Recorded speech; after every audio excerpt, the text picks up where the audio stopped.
उत्तर प्रदेश बुनियादी ढांचे, एक्सप्रेसवे, हवाई अड्डों और औद्योगिक निवेश से विकास के पथ पर तेजी से आगे बढ़ रहा। इसी कड़ी में अब जापान के यूपी में इन्वेस्टमेंट ने विकास की एक नई इबारत लिखनी शुरू कर दी।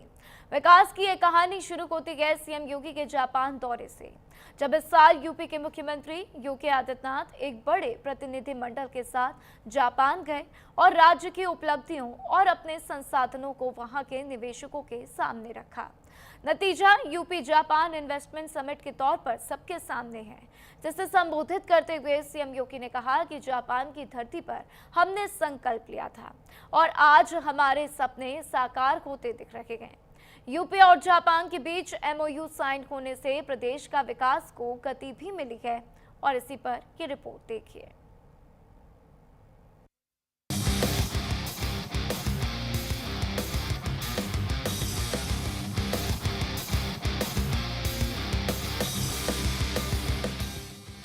उत्तर प्रदेश विकास के पथ पर तेजी से आगे बढ़ रहा है। राज्य ने विकास के इस पथ पर वैश्विक अर्थव्यवस्था को संवारने की तमाम संभावनाएं जगाई हैं। यूपी जापान इन्वेस्टमेंट मीट 2026 में जापान के 200 से ज्यादा उद्योगपति, सीईओज, बिजनेस रिप्रेजेंटेटिव्स और स्ट्रेटजिस्ट शामिल हुए हैं। सफलता की इस इबारत के पीछे राज्य की बेहतर और मजबूत छवि को विश्व ने स्वीकारा है। सेकंड इंडस्ट्रियल होम बनाने का न्योता, ग्लोबल सप्लाई चेन का निर्माण करने की अपील, अत्याधुनिक स्किल डेवलपमेंट संस्थान खोलें, विश्व स्तरीय technology research and development centres बनाएं। हमारा लक्ष्य है यूपी में बने प्रोडक्ट जापान सहित पूरी दुनिया के ग्लोबल मार्केट में अपनी पहचान बनाए। जापान हमारे लिए केवल इन्वेस्टर नहीं, को क्रिएटर है। हमारा लक्ष्य साथ मिलकर ग्रो करना और दुनिया के लिए वैल्यू क्रिएट करना चाहते हैं। एमओयूज को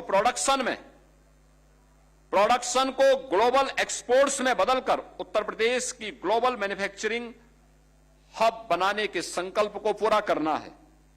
उत्तर प्रदेश एक रिलायबल और लॉन्ग टर्म पार्टनर के रूप में आपके साथ खड़ी है। यूपी जापान इन्वेस्टमेंट मीट 2026 के 5 दिवसीय सम्मेलन में नई दिल्ली, लखनऊ, आगरा, ग्रेटर नोएडा और वाराणसी में कार्यक्रम हो रहे हैं, जिसमें 200 से ज्यादा जापानी कंपनियां शामिल हुई हैं।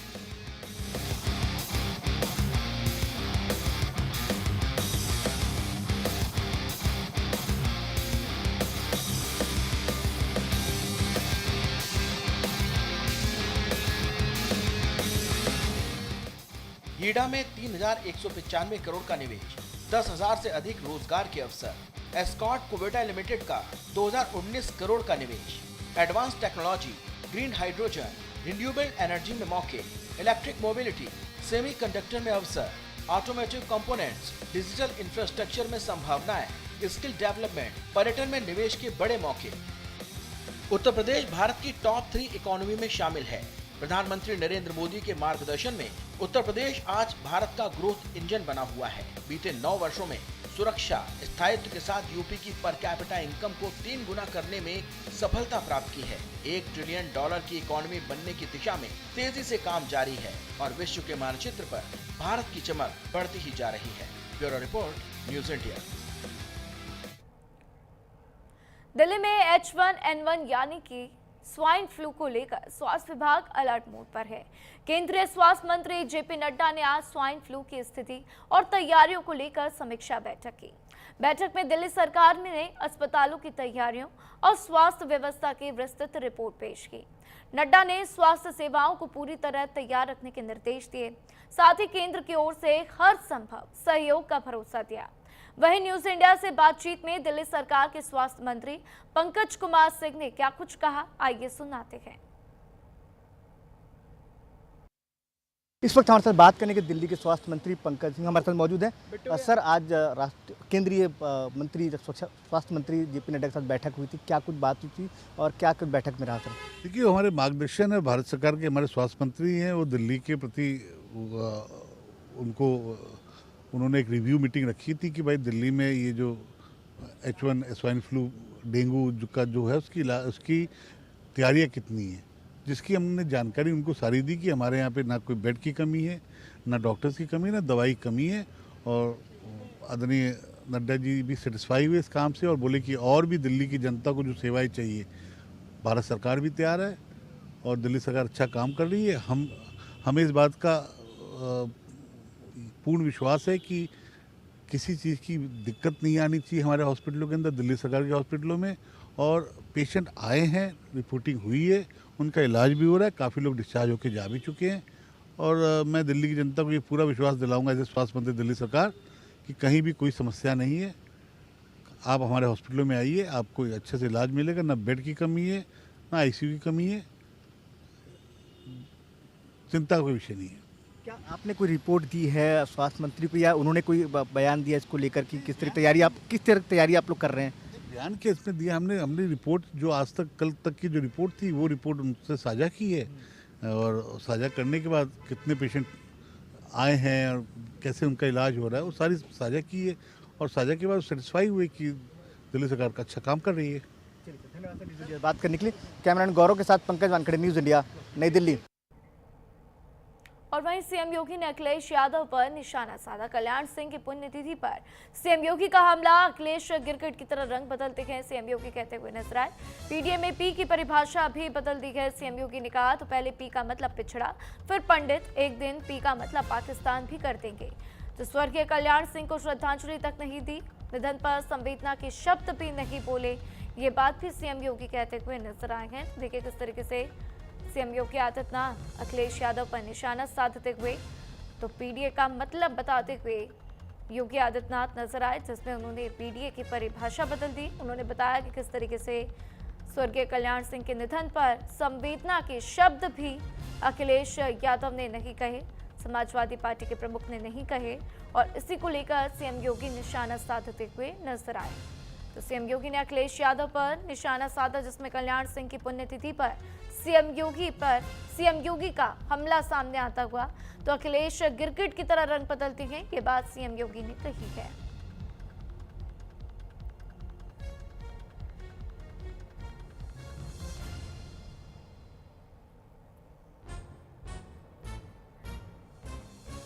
तो स्वर्गीय कल्याण सिंह को श्रद्धांजलि तक नहीं दी, ये बात भी सीएम योगी की तरफ से कही गई और निधन पर संवेदना के भी शब्द नहीं बोले, ये बात भी सीएम योगी कहते हुए नजर आए। तो देखिए सीएम योगी ने अखिलेश यादव के ऊपर निशाना साधा है। तो अखिलेश यादव के ऊपर निशाना साधते हुए सीएम योगी ने कहा कि गिरगिट की तरह रंग बदलते हैं अखिलेश यादव। कल्याण सिंह की पुण्यतिथि थी, लेकिन उनकी पुण्यतिथि पर संवेदना के एक शब्द भी अखिलेश यादव ने नहीं बोले हैं।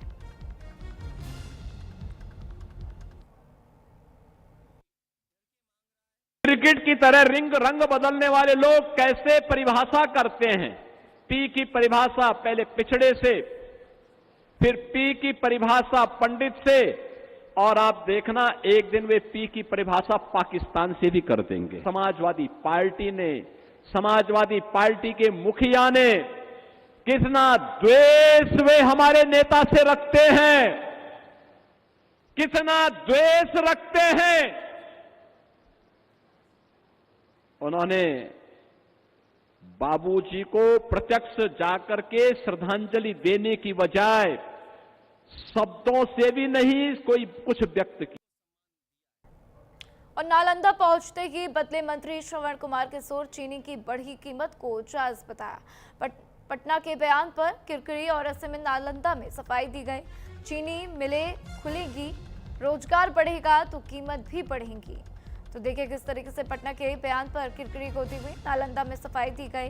पटना में जो उन्होंने बयान दिया था उसके ऊपर उनकी काफ़ी तू हुई थी और ऐसे में अब देखिए किस तरीके से वो नालंदा में बयान देते हुए नजर आए हैं कि चीनी की बढ़ी कीमत को जायज़ बताया। तो नालंदा पहुंचते ही मंत्री श्रवण कुमार के बोल बदलते हुए चीनी महंगी होने पर दाम बढ़ाना गलत नहीं, ये बात उनकी तरफ से कही गई।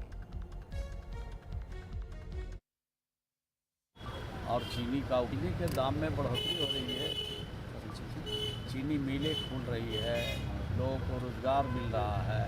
तो जब रोज़गार मिलेगा चीनी मिल खोले जाएंगे और चीनी का उपयोग बड़े पैमाने पर होगा, मिठाई की बिक्री बढ़ेगी तो दाम कुछ बढ़ेगा, तो उसको सहना चाहिए। ये बहुत खराब बात थोड़ी है। जब आप सुविधा लीजिएगा, साधन बढ़ रही है, थोड़ी बहुत दाम बढ़ते हैं कुछ पर। देश भर में चीनी के बढ़ते दामों ने आम आदमी की चिंता बढ़ा दी है। बिहार में भी चीनी की कीमतों में तेजी का असर बाजार और लोगों की जेब पर साफ नजर आया। इसी बीच चीनी की बढ़ती कीमतों पर मंत्री श्रवण कुमार का बयान अब सुर्खियों में है, जहां उन्होंने चीनी के बढ़ते दामों पर कहा कि आजकल लोग वैसे भी कम चीनी खा रहे हैं और ज्यादातर लोग डायबिटीज के शिकार हो रहे हैं। लेकिन चीनी की बढ़ती कीमतों पर बिहार की जनता क्या सोच रही है, महंगाई का उनके बजट पर कितना असर पड़ा है, न्यूज इंडिया संवाददाता संजीव राय की ये रिपोर्ट देखिए। कहते हैं कि मिठास हर कुछ में बेहद आवश्यक है और बिहार में हम चाय की दुकान पर हैं। चाय की दुकान यानी कि सुबह हो, दोपहर हो, शाम हो, थकान मिटाने के लिए लोग चाय पीते हैं। लेकिन हम यहाँ क्यों आए हैं? देश में आज तमाम जगहों पर चीनी के दाम में बेतहाशा वृद्धि हुई है। अगर हम चीनी के दामों की बात करें तो 15 से 20 रुपये तक रेट बढ़ चुके हैं। यानी कि रोज़मर्रा की ज़िंदगी में चीनी कितना आवश्यक है ये आपको हम दिखा रहे हैं। ये चाय वाले हैं और ये चीनी और चाय पत्ती आप देख सकते हैं, यही चीनी और चाय पत्ती पड़ रही है और ये चाय बनाई जा रही है। लेकिन सबसे पहले इन्हीं के पास आते हैं।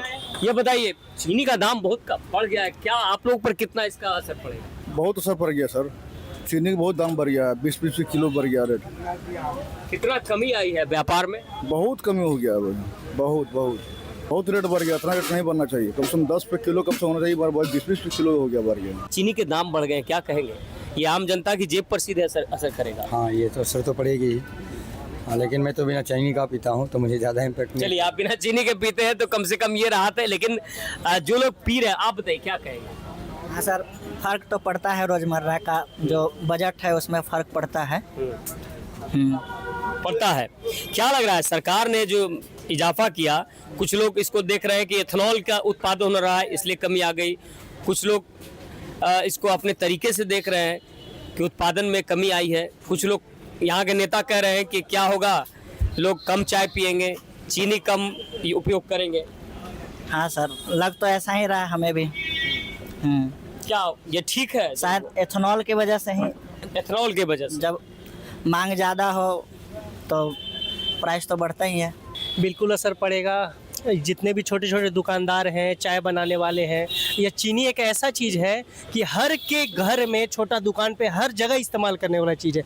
इस पे तो सब्सिडी लगा के और रेट कम करना चाहिए, क्योंकि रोज़ के जीवन में सुबह चाय पीता है इंसान, शाम चाय पीता है, इसको तो कम से कम इसमें रेट कभी नहीं बढ़ना चाहिए। और चलिए, ये आम जनता की राय है और निश्चित तौर पर आम जनता सर्वोपरि है। और देखिए भाई साहब एक है, बहुत कुछ बोल रहे थे अभी आप, क्या लगता है ये चीनी का दाम बढ़ गया, ये त्योहार आने वाले हैं, अभी दशहरा, दिवाली, तमाम चीजें आ रही है, एथेनॉल एक कारण माना जा रहा है, सरकार कह रही है कि इसको हम लोग कंट्रोल कर लेंगे, लेकिन देश में हाहाकार मचा। देश में ऐसा हाहाकार मचा हुआ है अभी कि अगर कोई एथेनॉल को लेकर बात करता है तो उसको बोल देता है ये एंटी नेशनल है या कुछ भी। हम लोग युवा लोग कहाँ जाएं, हम बुलेट चलाते हैं, बुलेट का मेरा शौक था, लेकिन अभी क्या हो गया है कि कोई और गाड़ी हम चला नहीं पाएंगे। कोई बोलेगा कि स्प्लेंडर ले लो, इलेक्ट्रिक गाड़ी ले लो या कुछ भी ले लो, लेकिन हम इसमें अभी अपने कार्बोरेटर में 6,000 रुपया लगाए हैं। मेरा सैलरी है 30,000 रुपया, 30,000 में हम 6,000 गाड़ी में दे दिए, प्लस मेरा महीना का जो जितना तेल का जाता था मेरा 3,000 साढ़े 3,000 तेल में चल जाता था, जो कि अब बढ़ के 5,000 रुपया हो गया। सरकार तो दावा करे कि एथेनॉल बहुत बेहतर है, लोग जो कह रहे हैं वो गलत है। अब लोग जो कह रहे हैं वो एंटी नेशनल है, सरकार तो ये भी कर रही है, यहाँ पे हम बैठे हुए हैं तो एंटी नेशनल है। अच्छा, ये चीनी के भाव जो बढ़े हैं, उत्पादन क्षमता की कमी जो बात आ रही है, सरकार करीब कंट्रोल कर लेंगे, आपको लगता नहीं 15 से 20 रुपये इतिहास में पहली बार मैं भी सुना हूँ? ये जो चीनी का दाम बढ़ा है, हम लोग तो हैं मिडिल वर्ग के, वो भी पॉवर्टी लाइन से थोड़ा सा ऊपर, मान लीजिए कि जो मिठाई हम लोग खाते थे अब वो भी थोड़ा खाना कम हो जाएगा। अभी दीपावली का टाइम आने वाला है, दशहरा का टाइम आने वाला है, इसमें अब लोग जो मेला घूमने आएंगे उनका क्या होगा, वो लोग तो भाई जिलेबी बनेगा ही, गरीब की जेब पर सीधी मार, सीधे मिडिल क्लास पर सीधे हर एक चीज का दाम इससे बढ़ेगा।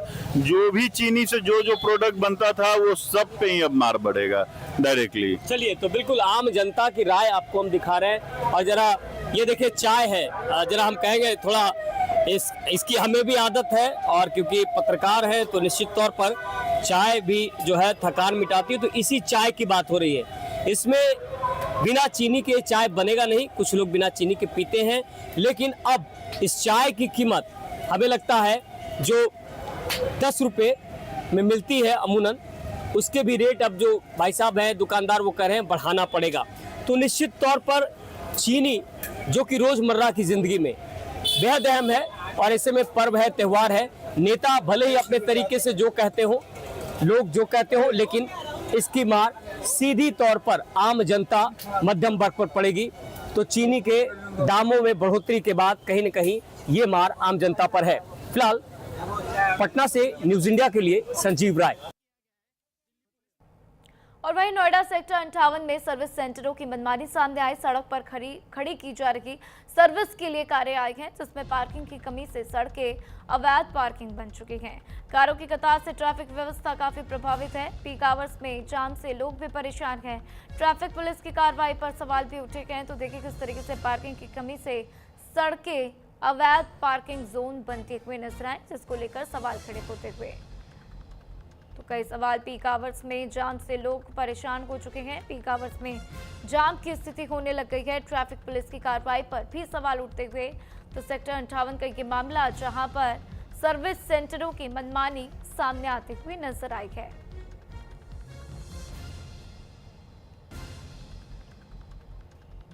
तस्वीरें आप देख रहे हैं, गाड़ियां एक तरफ खड़ी हुई आपको नजर आ रही है। नोएडा की ये स्थिति है, सड़कों पर गाड़ियां खड़ी हुई, इसी को लेकर सवाल उठते हुए। और ऐसे में देखिए जो सर्विस सेंटर्स हैं उनकी मनमानी को लेकर सवाल खड़े हो रहे हैं, क्योंकि अगर आप सड़क को देखेंगे तो आधी सड़क जो है वो गाड़ियों से घिरी हुई नजर आई है, और इसी को लेकर सवाल उठते हुए। नोएडा के सेक्टर 58 के मेन रोड पर खड़ी ये गाड़ी कहीं न कहीं नोएडा की ट्रैफिक पुलिस की कार्रवाई पर सवाल खड़े कर रही है। आप देख सकते हैं नोएडा सेक्टर 58 का मेन रोड है, और यहाँ पर किस तरीके से एक निजी कंपनी का यहाँ पर जो है शोरूम है, और यहाँ पर जो है सर्विस सेंटर उसमें चलता है। तमाम जो गाड़ी हैं जो सर्विस सेंटर पर ठीक होने के लिए आती हैं, लंबी कतार में जो है सड़क पर लगा दी जाती है। और यहाँ पर अगर हम शाम की बात करें तो एक बहुत लंबा जाम भी होता है। अपने कैमरामैन से गुजारिश करूँगा कि दिखाएं एक बार कि किस तरीके से जो यहाँ से जो ट्रैफिक है वो धीरे धीरे यहाँ से ट्रैफिक चल रहा है। उसका केवल कारण यही है कि जो गाड़ियां खड़ी है रोड पर, कहीं ना कहीं इससे जो दबाव है वो कहीं ना कहीं बढ़ता है, जिसके कारण जो है लोगों को परेशानी का सामना करना पड़ रहा है। बड़ा सवाल ये है कि ट्रैफिक पुलिस ने कई बार इन पर कार्रवाई भी की है, लेकिन बावजूद इसके जो ये कंपनी जो संचालक हैं, जो प्रबंधन है, इसको बिल्कुल भी ध्यान नहीं दे रहा है। क्योंकि जिस तरीके से भारी मात्रा में यहाँ पर जो लंबी कतारें जो खड़ी की गई है, आधा रास्ता जो है इन्होंने गाड़ियों ने कहीं ना कहीं घेर रखा है, जिससे आम जनमानस जो है को परेशानी का सामना जो है करना पड़ता है। अब बड़ा सवाल देखना होगा कि जिस तरीके से लगातार जो है ट्रैफिक पुलिस जो है लगातार कार्रवाई करती है, ऐसे वाहनों पर जो नो पार्किंग खड़े होते हैं, इन वाहनों के खिलाफ क्या कार्रवाई की जाएगी। कैमरा पर्सन आरव के साथ कंचन भारद्वाज, न्यूज इंडिया, नोएडा। वहीं नोएडा से खबर, जहां पर अंतर्राज्यीय वाहन चोर गैंग का पर्दाफाश होता हुआ पुलिस ने 4 शातिर वाहन चोरों को गिरफ्तार किया। आरोपियों के कब्जे से चोरी की 12 मोटरसाइकिल बरामद की गई है। करीब 10 लाख रुपए कीमत की बाइक बरामद की गई। 2 अवैध चाकू भी पुलिस ने बरामद किए हैं। तो देखिए ये बड़ी खबर, जिसमें 4 शातिर वाहन चोरों को गिरफ्तार किया गया। आरोपियों के कब्जे से हथियार भी बरामद किए गए। करीब 10 लाख रुपए कीमत की बाइक बरामद की गई है। तो अंतर्राज्यीय वाहन चोर के गिरोह का पर्दाफाश होता हुआ 2 अवैध चाकू भी पुलिस ने बरामद किए गए। 4 शातिर वाहन चोरों की गिरफ्तारी, जिनकी तस्वीरें आप टीवी स्क्रीन पर देखते हुए। तो चारों ने मास्क पहने हुए हैं। इन चारों की गिरफ्तारी पुलिस ने कर ली है। अब पूछताछ में पता चल पाएगा कि इनके साथ और कौन कौन लोग इनका साथ दे रहे थे।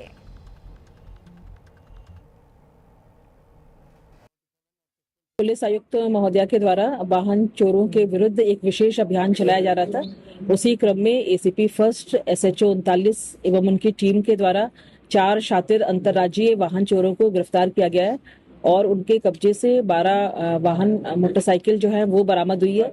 साथ ही साथ वो एक घटना में एक वैगनार कार का भी प्रयोग करते थे, वो कार बरामद हुई है और 2 अवैध चाकू जो है वो उनके कब्जे से बरामद हुए हैं। पूछताछ करने पर ज्ञात हुआ कि ये सभी जो अभियुक्त हैं ये जनपद मैनपुरी के रहने वाले थे और यहाँ पर विगत 1.5-2 वर्षों से रहते हुए ये ओला और उबर की गाड़ियों को चलाया करते थे और इसके पश्चात वो उसी दौरान रेकी भी कर लिया करते थे, जिसमें कि वो चंडीगढ़, हरियाणा, दिल्ली और उत्तर प्रदेश में नोएडा, गाजियाबाद में चलाते थे। उसी दौरान रेकी भी करते थे। साथ ही साथ मौका जब इनको मिल जाता था तो ये वाहन चोरी की घटनाओं अंजाम देते थे। और वहीं महाराष्ट्र से खबर, जहां जान दे रहे बेटे को बचाने में पिता बेटे की मौत हो गई। दोनों को गिरता देख मां ने भी छलांग लगाई है। मौत संभाजी नगर के खावड़िया पहाड़ पर दिल दहला देने वाली ये घटना। सुसाइड का वीडियो भी सामने आता हुआ नजर आया और ये तस्वीरें आप देख रहे हैं। ये तस्वीरें इस बात की गवाह की और देखिए किस तरीके से वहां पर सुसाइड की धमकी मिल रही थी। बेटे समेत माता पिता की भी मौत। तो बेटे के फोन की जिद ने 3 जिंदगियों को छीन लिया है।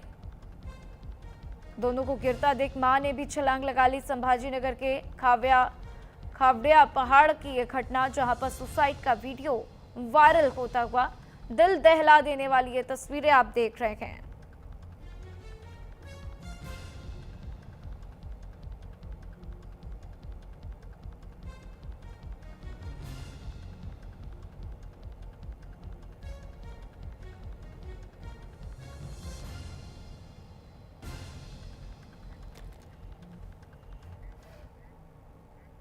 और फिलहाल बुलेटिन में इतना ही। खबरों का सिलसिला लगातार जारी है। देखते रहिए न्यूज़ इंडिया।